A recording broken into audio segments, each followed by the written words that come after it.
What would you do if someone publicly humiliated you in front of your peers, assuming you were incompetent, having no idea you were one of the deadliest shooters in the entire military? That's exactly what happened to one staff sergeant on a Tuesday morning in September. And what unfolded next would end a senior instructor's career before sunset. This is a story about assumptions, capability, and the cost of underestimating someone based on what you think you see instead of what they've actually done. The California desert has a particular kind of harshness at dawn. At Marine Corps Base Camp Pendleton, the air still held that pre-sunrise chill, the kind where you could see your breath mixing with the smell of gun oil and diesel exhaust. It was barely past 6 in the morning, and the rifle range stretched out under gray light that would soon give way to punishing heat. Standing at the 1,000-yard line was a woman holding a sniper rifle, surrounded by skepticism so thick you could practically taste it. Staff Sergeant Lennox Thorne didn't look particularly intimidating at first glance. Average height, lean build, dark hair, pulled back in the standard military bun. But there was something unsettling about his stillness. The kind of absolute calm that doesn't come from practice or discipline alone.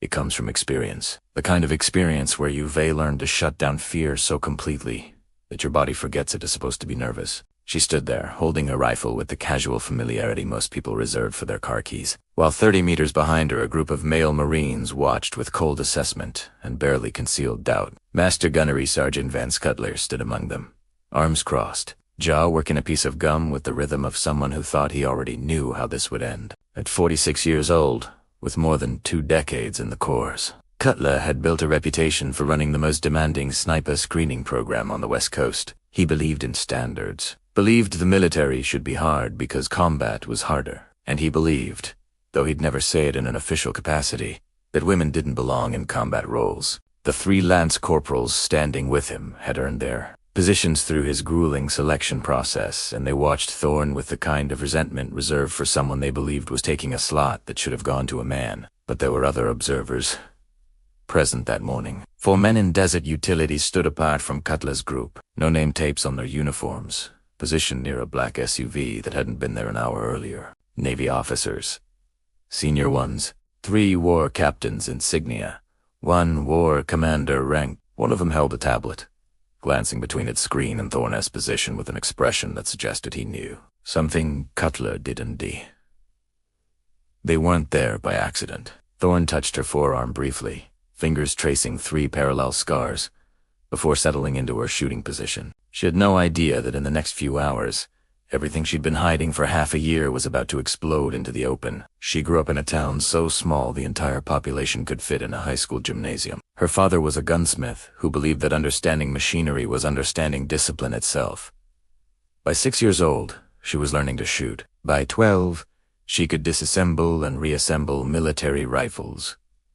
Blindfolded. The real lesson came during a hunting trip when she was 14. She rushed a shot at a buck 300 yards out, missed completely, and her father made her sit in the November snow for an hour in silence, watching the empty space where the animal had been. He told her something she never forgot. In shooting, like in life, you only get one chance to do it right. After that, you live with the consequences. She never rushed another shot. At 18, she joined the Marines. At 20, she volunteered for reconnaissance training. By 22, she was selected for a Joint Special Operations Task Force, the kind that pulled operators from the military's most elite units for missions in places the United States officially was uneven present. That's where the real story begins. Helmand Province, Afghanistan, March 2021. The mission was supposed to be straightforward. Thorne and her spotter, a gunnery sergeant named Brooks, were positioned on a ridgeline providing security for a team extracting a high-value target. Everything went smooth until the extraction helicopter took a rocket-propelled grenade through the tail rotor and crashed hard into a dry riverbed. Brooks called it in. Command said support was 20 minutes out. The Taliban fighters, moving toward the crash site, would arrive in 5. Thorne and Brooks abandoned their position and ran toward the wreckage. They found 2 operators alive but critically wounded. One had a compound fracture, bone protruding through flesh. The other had shrapnel through his abdomen, intestines visible through the wound. The Taliban were advancing from 3 directions, moving fast and professionally through the terrain. What happened next lasted 18 minutes. Thorne set up in a shallow depression and started working. She dropped 14 enemy fighters at ranges between 200 and 600 meters, Every single shot was a head or upper chest hit, threading bullets through gaps in cover that existed for less than 2 seconds. She felt her heartbeat in her fingertips. Felt the trigger break clean each time. Watched through her scope as men dropped and didn't get back up. Brooks died holding security on her right flank. Took a burst from a machine gun that punched through his body armor at an upward angle, severing a major artery near his shoulder. He bled out in 90 seconds. Thorne tried to stop it. Couldn't. The anatomy didn't allow for a tourniquet placement that high. She held pressure with both hands and felt his blood pump hot between her fingers until it stopped, until there was nothing left but stillness and the sound of incoming rounds. The 2 operators survived. Thorne dragged them both, one at a time, 400 meters through a minefield, to the emergency landing zone. Her forearm got sliced open on concertina wire she hadn't seen in the dark. Later, waiting for medical treatment, she took a scalpel and carved 3 parallel lines into her arm just above the wire cut. 1 for Brooks, 2 for the men she'd saved. A permanent reminder that every shot mattered because someone's life was always on the line. The task force commander recommended her for the Navy Cross, one of the highest military decorations for valor. The award citation was heavily redacted, most operational details classified. Her service record was scrubbed of references to the task force. She was reassigned to a training command with orders to stay out of sight until the political chaos from the Afghanistan withdrawal cooled down. That was 6 months ago. She'd been invisible ever since. Just another staff sergeant running basic rifle qualifications and teaching new Marines how to zero their optics. Until Gunnery Sergeant Cutler decided she needed to be publicly humiliated. Cutler wasn't a bad Marine, which somehow made the whole situation worse. He'd earned his rank legitimately. Multiple combat deployments. A Bronze Star for pulling a wounded Marine from a burning vehicle under fire. He genuinely believed that maintaining high standards was protecting the Corps from political compromises that would get people killed in combat. When Thorne showed up at his range 3 weeks earlier with assignment orders, he smiled, shook her hand, and immediately made a phone call to his battalion sergeant major asking if there'd been an administrative error. There hadn't been, so he handled it professionally on the surface. Gave her the worst shifts, the most tedious administrative work, kept her away from actual shooting instruction, figured she'd eventually quit or request a transfer. She didn't. Instead, she showed up early, stayed late, ran every safety brief in range detail with mechanical competence that was impossible to criticize. She barely spoke, didn't complain, didn't socialize. It drove him insane. Then one of his top students mentioned seeing Thorne shooting alone after hours, said she'd put 10 rounds into a target at 800 yards in under 90 seconds, all center mass hits, using backup iron sights instead of optics. Cutler didn't believe it. He also couldn't let it go, so he arranged this demonstration. Told Thorne that, since she was assigned to his program, she needed to prove she met minimum standards. Official qualification at 1,000 yards, 5 rounds, 3 hits, required to pass. He made sure the entire instructor staff was present, made sure the junior Marines were watching, made sure everyone understood this wasn't about qualification. It was about proving a point. What Cutler did not know was that the 4 Navy officers standing near the black SUV were UN random visitors. They were all from SEAL Command, all veterans of Joint Special Operations, and all people who knew exactly who Lennox Thorne really was. They'd come to camp Pendleton for a routine meeting and heard through military networks that someone was about to publicly humiliate one of their former task force operators. They decided to watch. Cutler raised his voice so everyone could hear, announcing that standards were standards, and if Thorne wanted to teach Marines how to shoot, she needed to prove she could do it herself, under pressure in front of witnesses, without excuses. One of Lance Corporals muttered something about diversity hires and box checking. Cutler didn't correct him. Thorne settled into position, checked her data, adjusted her scope for wind and elevation based on the heat mirage and flag angles downrange. Her hands were steady. Her breathing was controlled. Behind her, one of the Navy captains whispered something to another officer, who shook his head and smiled slightly. This was going to be ugly, just not the way Cutler expected. Thorne didn't think about Cutler or the Marines watching her or the mysterious officers who dematerialized behind the firing line. She thought about Brooks, not the abstract idea of him, but the specific memory. The sound his breathing had made in those final 90 seconds. Wet and labored, the sound of a punctured lung filling with blood. The way his hand had gripped her wrist, then gone slack. She'd made a promise over his body while waiting for evacuation. Told him that every shot she took for the rest of her life would mean something, would be precise, would honor what he'd taught her. Cutler thought this was a test of her competency. It wasn't. It was a continuation of a conversation she'd been having with a dead man for 3 years. Her first shot broke clean, the sound rolling across the range and echoing off the berms. The spotter in the observation tower radioed in. Center mass hit, 10 ring.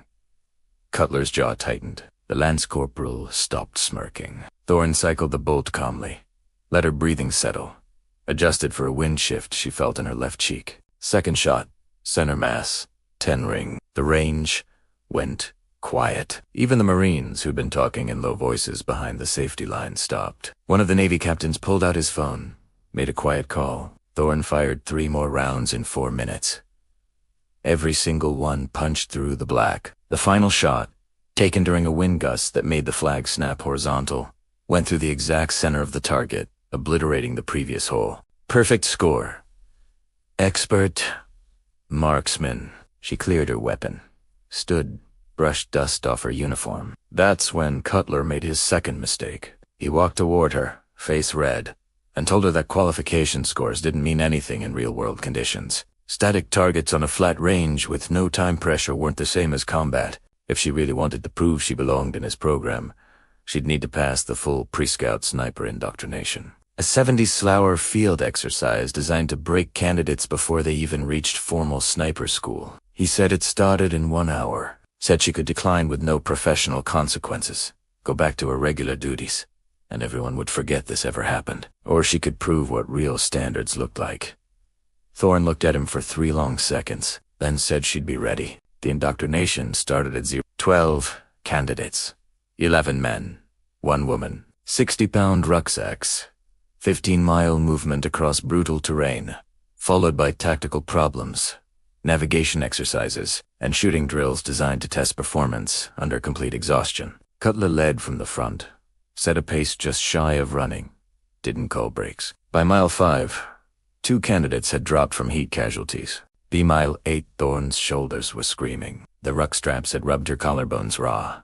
Her boots were soaked with sweat. Her lower back felt like someone was hammering nails into her spine with every step. But her breathing stayed steady. Her pace stayed consistent. By hour 60 of the 72-hour ordeal, Thorne had outperformed every other candidate in every measurable category. Navigation, accuracy, marksmanship, observation drills, land navigation under pressure, and Cutler hated her for it. During a brief rest period, he pulled her aside and told her that being good at individual tasks didn't make someone a good Marine. The Corps needed people who could lead under fire, who could inspire trust, who belonged. He didn't say she didn't belong. He didn't have to. The final event was a stalk. Each candidate had to move undetected across 800 meters of open terrain, get within 200 meters of an observation post, and take shots at designated targets without being spotted. If the instructors saw you before you fired, you failed. Thorne started just before dawn, moved on her belly through the brush, using every depression and shadow, inching forward 6 feet at a time. It took her 2 hours to cover the distance. She found her position in a cluster of bushes, settled in, ranged her targets, and fired 2 shots. 2 hits. From the observation post, an instructor reported that he'd registered the shots, but couldn't identify the shooter's position. Cutler didn't believe it. He walked out to the area himself, stood 8 feet from Thorne's hide, swept the terrain methodically with binoculars, still didn't see her. She waited until he turned away. Tin stood up, brushed off her camouflage, and walked out of the bushes. Cutler spun around, stared, his face going pale. She'd been right there. The entire time. That's when the black SUV rolled up. The Navy captain stepped out with the other 3 officers. They'd been observing portions of the past 3 days, monitoring the entire indoctrination. Captain walked straight to Cutler, introduced himself by rank and name, then asked if Cutler knew who he'd been trying to break for the past 72 hours. Cutler said she was Staff Sergeant Thorne, an instructor assigned to his program. The captain's expression didn't change. He explained that her full designation was Staff Sergeant Lennox Thorne, former attached operator with a Joint Special Operations Command Task Force. recipient of the Navy Cross for actions where she was credited with 14 enemy kills in a single engagement under direct fire, responsible for saving 2 critically wounded operators during a contested evacuation. He explained that Thorne had qualifications most SEALs never achieved, that her shooting performance had placed her in the top 3% of all special operations marksmen across all military branches. He explained that the only reason she was at Camp Pendleton running basic qualifications was administrative holding while her clearance is updated, and he explained that publicly humiliating a decorated combat veteran wasn't maintaining standards. It was an abuse of authority that reflected poorly on Cutler's judgment and fitness for leadership. Cutler stood frozen, mouth open, nothing coming out. Another officer stepped forward and informed him that a formal complaint had been filed with his battalion commander. There would be an investigation. His role as chief instructor was suspended immediately. The captain turned to Thorne, asked if she was ready to come back to real work, said there was a training development cell that could use someone with her background. Thorne looked at Cutler, then at the junior Marines, watching from a distance, their faces pale with shock. She told the captain she appreciated the offer, but she had unfinished business. There were Marines here who needed to learn how to shoot properly. She'd made a promise that her work would mean something. She intended to keep it. The captain nodded, told her the door was always open. Then the 4 officers climbed into the SUV and drove away, leaving Cutler standing alone with his entire world collapsing around him. 2 weeks later, Cutler was reassigned to a logistics support position, quietly removed from any role involving training or leadership. Thorne was promoted and assumed his former position as chief instructor. Her first class had 14 candidates, including 2 women. She ran them exactly the way Cutler had, hard and unforgiving, with no allowances for weakness. But she also taught them what Brooks had taught her, that shooting wasn't about ego or dominance. It was about precision under pressure, about making the one shot that mattered when someone's life depended on it. That Lance Corporal, who'd made the comment about diversity hires, was in her first class. He didn't drop, didn't quit, worked harder than anyone else, because he de-learned that underestimating people based on assumptions instead of demonstrated capability was the fastest way to fail. On the final day, after he passed his stalk, Thorne told him he'd done solid work and had potential if he was willing to check his assumptions and stay humble. He asked if the story was true, if she'd really saved operators in Afghanistan. She told him what mattered wasn't what she'd done in the past. What mattered was what every Marine did right now, in this moment when the shot had to count and there were no second chances. Then she handed him a scorecard and moved on to the next candidate. That night, alone in her quarters, Thorne sat on her bunk and ran her fingers over the 3 scars on her forearm. 1 for Brooks, 2 for the men she'd saved. She didn't know if he'd be proud of what she was doing now. Teaching instead of operating, staying quiet instead of seeking recognition. But she knew he'd understand, because every Marine she trained to shoot clean, to think clearly under pressure, to value precision over pride. Every single one was another life that might be saved when it mattered most, and that was enough.